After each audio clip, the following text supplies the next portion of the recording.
SC के साथ OBC को भी, माइनॉरिटी को भी प्रमोशन में रिजर्वेशन का लाभ मिलना चाहिए। मिलना चाहिए नहीं मिलना चाहिए? हाँ, इस सरकार से पूर्व की सरकार ने उत्तर प्रदेश में प्रमोशन में रिजर्वेशन को रोक दिया था, जिससे हमारे बहुत सारे कर्मचारियों का डिमोशन हुआ और बहुत सारे कर्मचारियों को खून के आंसू बहाने पड़े। लेकिन मैं आपको विश्वास दिलाता हूं कि प्रमोशन में रिजर्वेशन हम लोग लागू कराने का काम करेंगे, इस बात को मेरी याद रखना। साथ साथ ठेकेदारी प्रथा खत्म करके, जो सीवर में लोग मरते हैं, जो कंपनियों में ठेकों पे काम करते हैं, सरकारी विभागों में ठेकों पे काम करते हैं, जिस तरह से निजीकरण करके सरकारी नौकरियों को खत्म किया जा रहा है, तो हम लोग ठेका प्रथा बिल्कुल बंद करेंगे और सरकारी पक्की नौकरी लोगों को देने का काम करेंगे। बैकलॉग, जितना बैकलॉग खाली है उस बैकलॉग को भरने का काम करेंगे। साथ साथ पुरानी पेंशन का जो मामला चल रहा है, उस पुरानी पेंशन के मामले को भी सॉर्ट आउट करेंगे, पुरानी पेंशन भी लोगों को दिलाने का काम करेंगे। इस बात का भी मैं आपको विश्वास। एक सवाल सबसे बड़ा सबके मन में घूम रहा है ईवीएम को लेके। आप चाहते हो ईवीएम से चुनाव हो? हाँ कह रहे हो, क्या कह रहे हो? आप चाहते हो बैलेट पेपर से चुनाव हो? जो लोग चाहते हैं बैलेट पेपर से चुनाव हो, वो दोनों हाथ फ्रंट कर ले, उठा के रखो, ऊपर दिखने चाहिए मुझे कौन कौन चाहता है। ठीक है,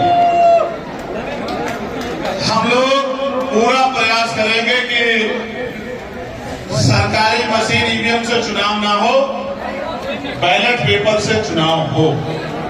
साथियों, मैंने पार्लियामेंट में निजी क्षेत्रों में आरक्षण के बिल के लिए भी बात रखी थी कि 98% प्राइवेट सेक्टर में भी निजी क्षेत्रों में आरक्षण होना चाहिए। और हमारे बड़े सीनियर हीरा लाल जी कहीं बैठे होंगे, उन्होंने कल मेरे सामने एक मांग रखी थी कि भाई चंद्रशेखर जी, समान काम समान वेतन लागू होना चाहिए। अगर प्राइवेट में भी कोई किससे काम लेता है तो वेतन उतना ही मिलना चाहिए जितना सरकारी में मिलता है।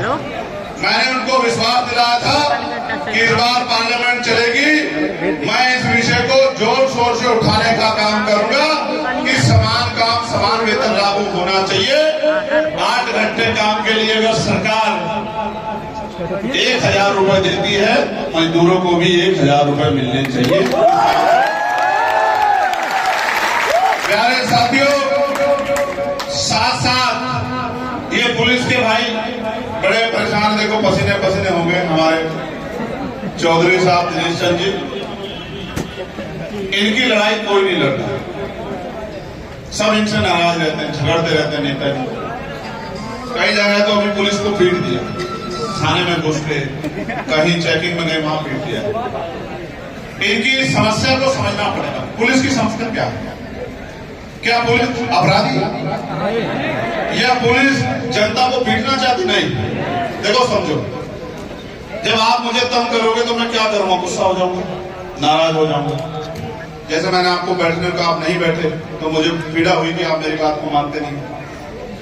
तो पुलिस जनता की विरोधी नहीं। इनको ड्यूटी कितनी करनी पड़ती है? 24 घंटे, 48 घंटे, 72 घंटे, कोई पूछने वाला नहीं।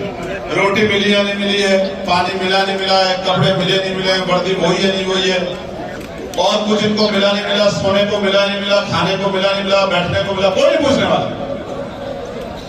इसलिए मैंने पार्लियामेंट में, जबकि इन्होंने मुझे कई बार जेल भेजा पकड़ फिर भी मैंने पार्लियामेंट में इनके लिए आवाज उठाई कि इनकी 8 घंटे की ड्यूटी होनी चाहिए। नौकरी अपनी जगह, लेकिन अपने परिवार से मिलकर उनके बीच रहने का अधिकार इनका भी है। इनको सप्ताह में 1 दिन छुट्टी मिलनी चाहिए। मिलनी चाहिए। और मेरा बस चले तो मैं इनको 2 छुट्टी दे दूं।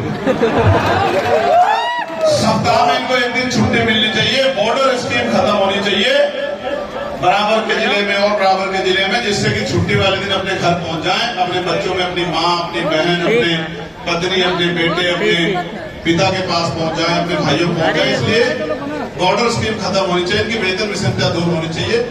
इनकी भी कई मांगे, इनकी छोड़िए, होमगार्ड के जो भाई हैं उनकी वेतन वृद्धि,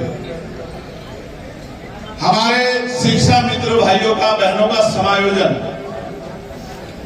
हमारे भोजन माता, आंगनबाड़ी बहनें, आशा बहनें, पंचायत सहायक, रोजगार सेवक, पीआरडी के जवान, सबके लिए उनकी वेतन वृद्धि के लिए मैंने पुरजोर मांग उठाई पार्लियामेंट। कोई ऐसा नहीं है, किसान भाई हो, नौजवानों को रोजगार ले, इसके लिए मैं तख्ती लेके बैठा रहा धूम में कि भाई नौजवानों को रोजगार मिलना चाहिए। मैंने कोशिश की कि हर वर्ग की आवाज हम लोग करने का काम करें।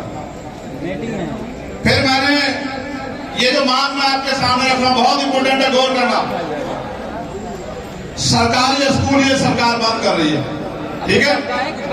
सरकारी स्कूलों में किसके बच्चे पढ़ते हैं? बैठो, जल्दी बैठो, तुम जल्दी बैठो, बैठ जाओ, आप नहीं जल्दी बैठ जाओ। काम की बात आ गई, देखो आपका बिल्कुल बर्दाश्त नहीं होगा अनुशासन टूटना। मीडिया को छोड़ के सब लोग बैठ जाओ, जल्दी बैठो, इंपोर्टेंट मांग आ गई है। बाबा आप काहे को खड़े हुए भीड़ में आके, आराम से पीछे आकर बैठते जल्दी, अब परेशान होना पड़ रहा है आपको। बैठो, जल्दी से बैठो, तेजी से, 30 सेकंड में बैठ, दोनों तरफ अगर 30 सेकंड में कोई खड़ा रहा तो देख लेना। तो इन पे गौर करना। पसीना आ रहा, मुझे भी आ रहा है बराबर। तो किसान के बेटे डरना खाएगा यार, चलते ना चलते बात करते हैं, इंपोर्टेंट बात। तो भाई सरकारी स्कूलों में किसके बच्चे पढ़ते हैं बताओ? गरीब। और सरकार 22,000 स्कूल बंद कर रही है। क्यों बंद कर रही है? किसके रास्ता बंद कर रही है? स्कूल नहीं बंद कर रही है, गरीबों के बच्चों का रास्ता। देखिए गरीबों के बच्चे पढ़ लिख के आगे ना बढ़ते। सोचो मैं पढ़ाना होता तो क्या वकील बन पाता? पढ़ा लिखाना होता क्या पार्लियामेंट में अपनी बात रख पाता? पढ़ा लिखाना होता क्या आपके सामने अपनी बात रख पाता? पढ़ा लिखाना तो मीडिया को सही बात बता पाता? तो पढ़ाई को समझिए, इस पढ़ाई की वजह से बाबा साहब अम्बेडकर पढ़ने के बाद बैरिस्टर बने और उन्होंने आके भारत का संविधान लिख के हम जैसे करोड़ों लोगों की जिंदगी में बदलाव। पढ़ लिखे मानव काशीराम साहब साइंटिस्ट बने, पढ़ लिख के पढ़ने लिखने का रास्ता राष्ट्रपिता ज्योतिबा फुले ने हमें दिखाया, आरक्षण का रास्ता छत्रपति साहू जी महाराज ने दिखाया। तो मैंने ये कहा, हर लोग रोते रहते समस्या समस्या, समाधान कहाँ है समाधान? तो मैंने पार्लियामेंट में कहा कि मेरे पास समाधान है। उन्होंने कहा बताइए कैसा समाधान? मैंने कहा आप सरकारी स्कूलों में एक पॉलिसी लागू कर दो, नेताओं के बच्चे और अधिकारी कर्मचारियों के बच्चे सरकारी स्कूल में पढ़ेंगे। पॉलिसी बनाने वाला और पॉलिसी लागू कराने वाला, जैसे हमारे इंस्पेक्टर साहब के बच्चे, हमारे सिपाही भाई के बच्चे, हमारे पैरामिलिट्री फोर्स के भाइयों के बच्चे, विधायक के, सांसद के, मुख्यमंत्री के, मंत्री के बच्चे, डीएम एसएसपी के बच्चे, सीओ के बच्चे, कमिश्नर के बच्चे, आईजी डीआईजी के बच्चे, डीजीपी के बच्चे, chief secretary, deputy secretary, additional secretary के बच्चे, जब उनके बच्चों के भविष्य की बात आएगी और उनको सरकारी स्कूल में पढ़ने का मौका मिलेगा, एक टेबल पे जैसे बैठे हैं विधायक जी का बेटा, सांसद जी का बेटा, मंत्री जी का बेटा, डीएम साहब का बेटा, एसएसपी साहब का बेटा, वहां मेरे जैसे किसान परिवार का बेटा, किसी मजदूर परिवार का बेटा, जब उस स्कूल में बैठेगा तो देखो स्कूल कैसा होगा। बढ़िया बिल्डिंग होगी, बढ़िया पंखे होंगे, बढ़िया साफ सफाई होगी, टीचर समय पे आएंगे, किताबें अच्छी होंगी और अच्छी पढ़ाई होगी गुणवत्ता से, और गरीबों के बच्चों को आगे बढ़ने का रास्ता। ये बात मैंने पार्लियामेंट में रखी। तो चुप हो गए क्योंकि करना नहीं है ना उन्हें, आप समझो करना नहीं। सारे स्कूल को नेताओं के, प्राइवेट स्कूल अपना बिजनेस काहे को ठप करेंगे भाई, सोचो ना। फिर मैंने कहा कि हमें हेल्थ पॉलिसी में सुधार लाना पड़ेगा। बोले कैसे? मैंने कहा जैसे एजुकेशन पॉलिसी में सुधार आएगा। बोले कैसे? मैंने कहा ये नेता जब बीमार हो उनका इलाज सरकारी अस्पताल में होना चाहिए, ये अधिकारी जब बीमार हो उनका इलाज।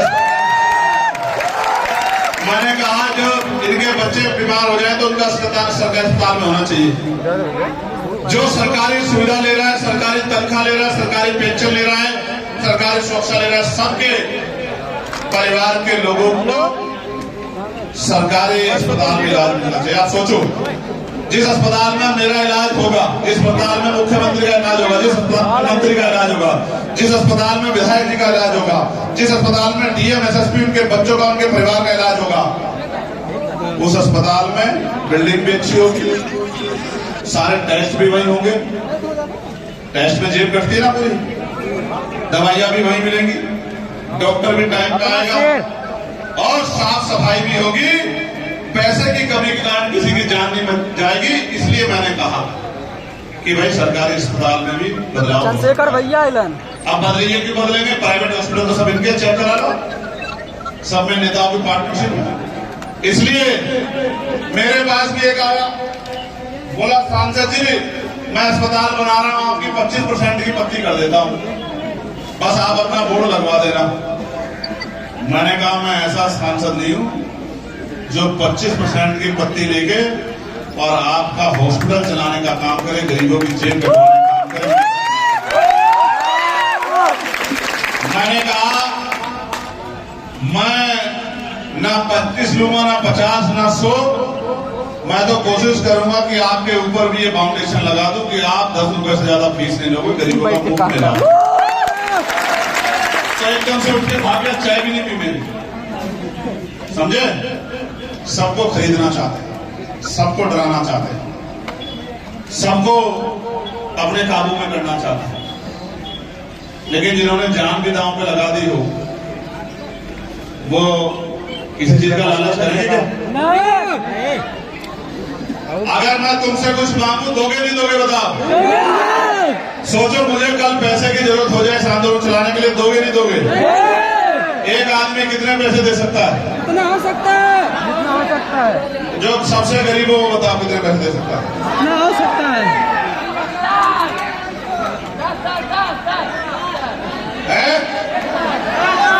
शांत हो जाओ, जिससे पूछ रहा हूँ बता। खड़े हो जाओ। क्या नाम है तुम्हारा? ताजुद्दीन। अभी रुक जाओ, पकड़ कर। ताजुद्दीन, अगर मूवमेंट चलाने के लिए पैसे की जरूरत पड़ जाए, दे सकते हो पैसे? कितने? 1 लाख।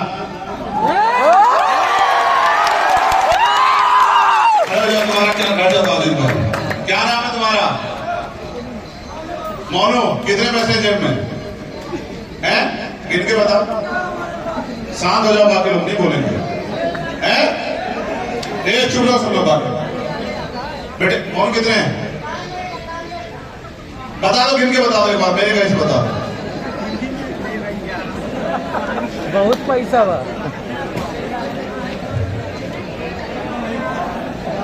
कितने हैं मोनू?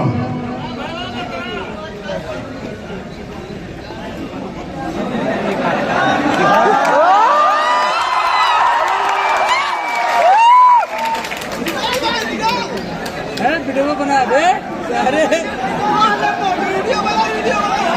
शांत हो जाओ। जिया मानू छा गईला। आईडी से बता दे मेरे भाई। 1000 रुपया। बैठ जा, ले लूंगा अभी कर। मेरी बात सुनो, जो लोग मुझे खरीदना चाहते हैं ना, मैं उनको बताना चाहता हूं, मैं उस बहुजन समाज में जन्मा हूं। अगर 24 घंटे कोल दे दूंगा तो 1 करोड़ रुपए मेरे घर के दरवाजे पर रखे होंगे। समझ रहे हो? फिर कह रहा हूं, याद रखना, चंद्रशेखर आजाद ना झुक सकता है, ना बिक सकता है। और ये भी सुनो, डर भी नहीं सकता। मैं आपको यहाँ के अस्पताल का बताऊं, बस्ती के 5 साल से यहाँ डिजिटल एक्सरे मशीन नहीं है अस्पताल में। सरकार कहती है कि हमने बहुत बड़ा काम किया, 5 साल से नहीं है। और 16 घंटे गुर्दा में उधर 16 घंटे बिजली की कटौती हो रही है और ये कहते हैं हम सरकार चला रहे हैं। ये बताते हैं कि हम सरकार चला रहे हैं। हम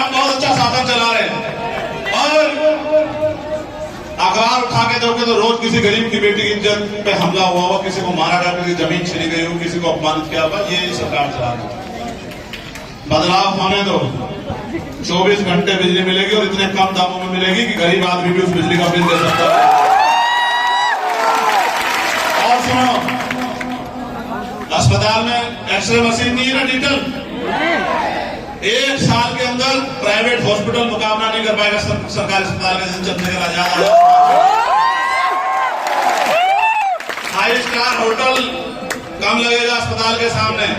बीमार भी नहीं होंगे तो भी अस्पताल में जाके लेटने का मन होगा। मेरी बात को याद रखना। और सुनो, कानून व्यवस्था अभी तो कुछ भी ताकत नहीं है। एक सांसद नगीना के लोगों का धन्यवाद तो हाथ उठा के सब लोग पहले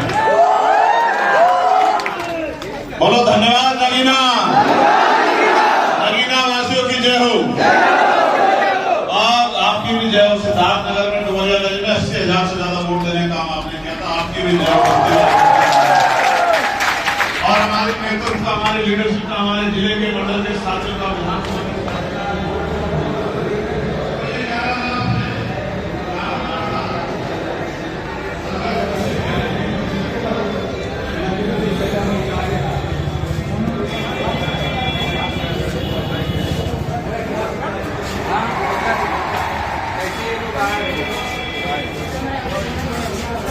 ले लो भैया।